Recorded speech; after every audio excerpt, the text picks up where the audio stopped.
The Last Airbender is in cinemas at the moment, and it's a film based on the TV show, and now there's a game. But don't get it confused with that game that came out 4 years ago, which was a bit rubbish, which was based on the TV show. This game is based on the new film. And it was developed in Australia. Yes, and that's worth a chicken right there.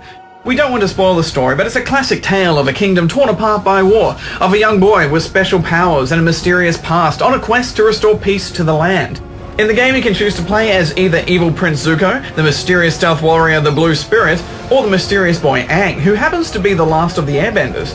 Each one of these has different moves and attacks. The gameplay is pretty simplistic. You control your character through a series of levels, following objectives and defeating waves of enemies until you reach the end. At the beginning of the first few levels, you're offered a tutorial, but if you're watching this show, then you're probably safe to skip them. Levels did seem pretty repetitive, didn't they, Badge? I mean, they just seem to go on forever. Every turn you take, there's always a group of goons ready to pounce on you, which made the game more of a grind than it needed to be. And when there are multiple enemies about, you usually get pinned down and killed, even when playing on easy. It's frustrating. Yeah, and the game really needs a block as well, but there isn't one. You can only avoid attacks by jumping or moving out of the way. And I don't know, Hex, it just turned me into a bit of a wimp, I think. Did you find you fell a lot too? Yeah, a lot.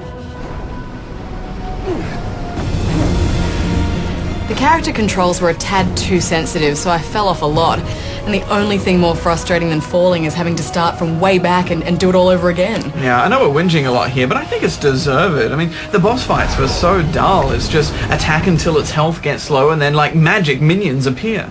Too many questions. Extra pay for the man who cuts out his tongue. I like playing as the Blue Spirit the best, sneaking up from behind and taking out unsuspecting foes. You're able to dash as well and use flashbangs to stun your enemies. In some levels you come across a shooting gallery which made for a nice change as you shoot fireballs at enemies on the screen. This is only available with Zuko. With Aang you'll be able to slow down time, which is pretty cool, and later on enter Avatar mode. Here you'll have to waggle the Wiimote and nunchuck according to the directions on the screen. That looks and sounds fine, but gradually it just got annoying, and every time you make a little mistake you have to go all the way back, and I just hate it, Hex, when games do that to you. They're lengthening it and there's no reason for it. It's just mean. The game also features a co-op battle arena, which we had a quick look at. The goal is pretty simple. Both players have to defeat as many enemies as they can before the time runs out. If either player dies, you simply have to wait for a few seconds for them to respawn.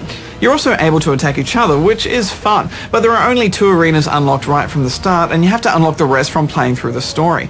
So we should wrap this up though, I think. Hex, what do you think? Final thoughts? I'm sorry to say that I was disappointed, Barjo. I mean, it would be great to say that this is a good movie-to-game title that really adds to the Last Airbender world, but with such lackluster gameplay, it's just dull. So I'm giving it 4.5 out of 10 rubber chickens. I think you have to be a total fan of this story to get anything out of it, because there's not much here for the gamer. I'm giving it 4 out of 10 fire-bending chickens.